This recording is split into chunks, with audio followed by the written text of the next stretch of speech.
Hello YouTube, my name is Nero, and today we have some Call of Duty Black Ops 2 playing a bit of Nuketown, because I don't feel as though we've had nearly enough Nuketown here on my channel, which is kind of a lie because we posted a ton of Nuketown here on my channel. But regardless of that, I mean, it's Nuketown 24/7. It's so easy to get gameplay. I have so many Nuketown gameplays, and I especially like the second half of this particular gameplay. So hopefully you guys all sit back, relax, and enjoy that. I want to talk to you guys today in this video about Advanced Warfare, which is something I haven't really discussed a whole lot here on my channel. I've dabbled in different things about Advanced Warfare, but as a YouTuber that hasn't been to any events and hasn't actually been able to play an early version of the game, the videos I can make around Advanced Warfare are kind of speculative. You know, it's not the kind of gameplays that you can get from other YouTubers that, you know, they can actually show you actual footage of the game. You know, the YouTubers can actually talk to you about things they've actually experienced within the game, whereas stuff I have is a lot more speculative. You know, it's not as concrete as what some of the other guys can give you, and therefore I haven't really discussed Advanced Warfare a ton here on my channel as compared to other people. But for this video, I do want to talk about the map design in Advanced Warfare. So what's kind of crappy is that we, as the consumer, are completely 110% dependent on the developer to make good maps, because whether or not a game is going to be good is completely dependent on whether or not the maps are good. You think about that. If the maps are good, the game will be good. It doesn't really matter about the guns, because the guns are guns. There's going to be 3-round burst guns, there's going to be full auto guns, there's going to be semi-automatic guns, there's going to be guns. You know, whether or not, you know, the guns are good, that's completely irrelevant, really. It comes down to, are the maps good? Can you enjoy playing on the maps? And what I've seen so far of Advanced Warfare, I'm actually pretty happy with the map selections that they've gone with. I'm happy with the fact that a lot of the maps we've seen so far are actually going with the classic 3-lane setup, which they've actually specifically said that themselves. The classic 3-lane setup was something that they wanted to do with a lot of their different maps, and the 3-lane setups are some of the best maps in Call of Duty. We'll use Black Ops 2 here for an example. A good example of a 3-lane map would actually be Plaza. Plaza is a good example of a 3-lane map. You look here, we've got the middle, which goes from the entire one side of the map to the other. Then we've got the right side, I'm going to call it, which is basically the dubstep room, the inside, the club, if people call that. I'm not sure what the exact call out is. And then the left side of the map would be Debo, you know, over there in that area, right? And that entire map kind of breaks down into 3 lanes, and it's a good map for that. You know, and if a map has good flow, and 3-lane maps tend to have good flow, then it's typically going to be a good map, and you're going to enjoy playing on that map. And the more good maps a game has, the better that game is going to be. You know, another good example would be Raid. One of the most popular maps in Black Ops 2 would be Raid, and that can be broken down into a 3-lane setup. You have the entire middle area, which also includes the kitchen. You have that entire middle area. Then on the right side, where the B flag is in domination out there, and would you call that the courtyard? You have that entire area. Then over there on the far left side, that's more used as a spawn point more than anything else, and as a flanking route. Not a lot of people actually go over there, but still, it's broken up into 3 different lanes, which is a pretty good system, I think. I think it's very good that they're going with that kind of a system. And one of the things I'm really optimistic with about Advanced Warfare is the things they're doing really seem to come from like an old school Call of Duty perspective. And I like that, because they've said many times that the 2 guys, Michael Condrey and the other guy that I can't remember the name of, they keep on saying that, like, oh yeah, we've been playing Call of Duty forever. We're saying this as a fan of the series. You know, this is what we want. This is the game that the fans would want. And I like that they're going at it from that perspective, because these guys, they've helped out with Modern Warfare 3, which kind of worries me because I didn't think Modern Warfare 3 was that good.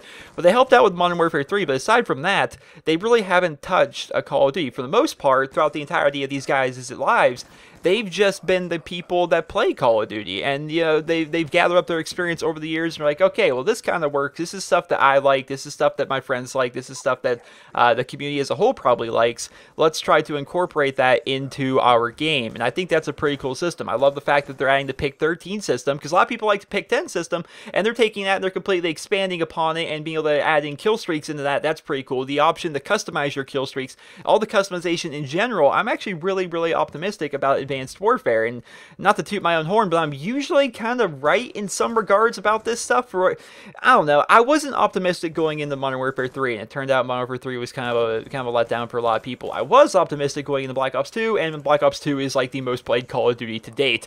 Now, I wasn't that optimistic going into Ghost, and then you look at Ghost and how more people are playing Black Ops 2. I don't know. For whatever reason, I'm sure it's just pure coincidence, but the games I get excited for typically tend to do well, and the games I don't get excited for typically don't tend to do well. all. That's just weird. I don't know how it works out that way, but it does seem to work out that way. And now what gameplay is about over here, as we see Hyper actually pick up that shot right there. Now the gameplay is over. I want to share with you guys something that we did way back in April. All right, this was back, and this actually posted on April 22nd of 2014. These are the top 20 maps voted by you guys, by subscribers, for my perfect Call of Duty video. If you're a new subscriber and don't know what the perfect Call of Duty video is, you guys can go ahead and look at that. There's a link to that video down in the description. In short, we basically took all the maps, all the guns, and all the kill streaks from Call of Duty 4, World at War, Modern Warfare 2, Black Ops, Modern Warfare 3, Black Ops 2, and Call of Duty Ghost, and put them all together and allowed people to vote as to what their favorite guns, maps, kill streaks, and all that stuff is. And they were going to combine them into one perfect Call of Duty game. These were the top 20 maps that you guys voted for. And are you guys noticing kind of a trend? A lot of these maps are either A, small, or B, they're a 3-lane style of a map. You look at Hijacked here, that could be considered a small map, but what I like about Hijacked is it's kind of just a straight map where you just if you move forward, you're going to find people. I like the design of Hijacked. I hope there's a map like that in Advanced Warfare. You look at Nuketown 2025, that's just a small map. You look at Raid, that's a 3-lane map. You look at Dome from Modern Warfare 3, I guess that could be considered a 3-lane map, but for the most part, I think people liked it because it was one of the smallest during Modern Warfare 3.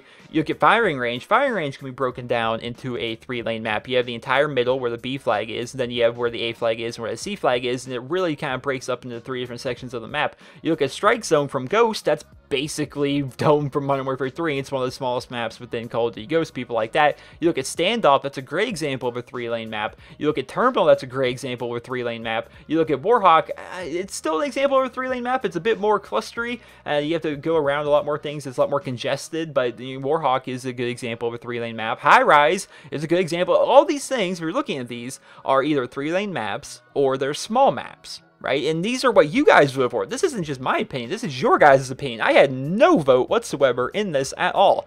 And this is just what the subscribers, you guys, have chosen for your maps. So I like that idea. I like the idea that in Advanced Warfare, they're trying to focus on 3-lane style maps, and hopefully they throw in some small maps. And even if the maps are, a bit bigger, a bit more on the congested side, with the new exosuit abilities and the new mobility abilities, that sounds weird, mobility ability, but with those, then maybe transversing these giant maps or bigger maps would not be that bad. You look at one of the least popular maps in Call of Duty Ghost, and you look at Siege, I bet Siege would actually be pretty freaking cool if we could super jump on top of buildings and we could be able to move around a lot faster and do a bunch of different stuff that we will be able to do within Advanced Warfare. I don't know, there was just some thoughts. I am actually very excited for Advanced Warfare. Going into it initially, I really wasn't, but when the multiplayer reveal came out, they really won me over with the multiplayer reveal. They really did. And I'm looking forward to it. I'm definitely looking forward to Advanced Warfare. What are your guys' thoughts on the maps? What are you guys' thoughts? I'm definitely excited for the idea of 3-lane style maps, which definitely is a more classic feel that goes back to Call of Duty 4, that goes back to World at War, it goes back to Modern Warfare 2, which are my roots in Call of Duty. Those games really featured a lot of 3-lane style maps, and apparently in Advanced Warfare, we're going to be getting a bunch more of those. So I hope you guys all enjoyed this video, and if you did, please be sure to leave a rating. Hope you guys all have a wonderful day.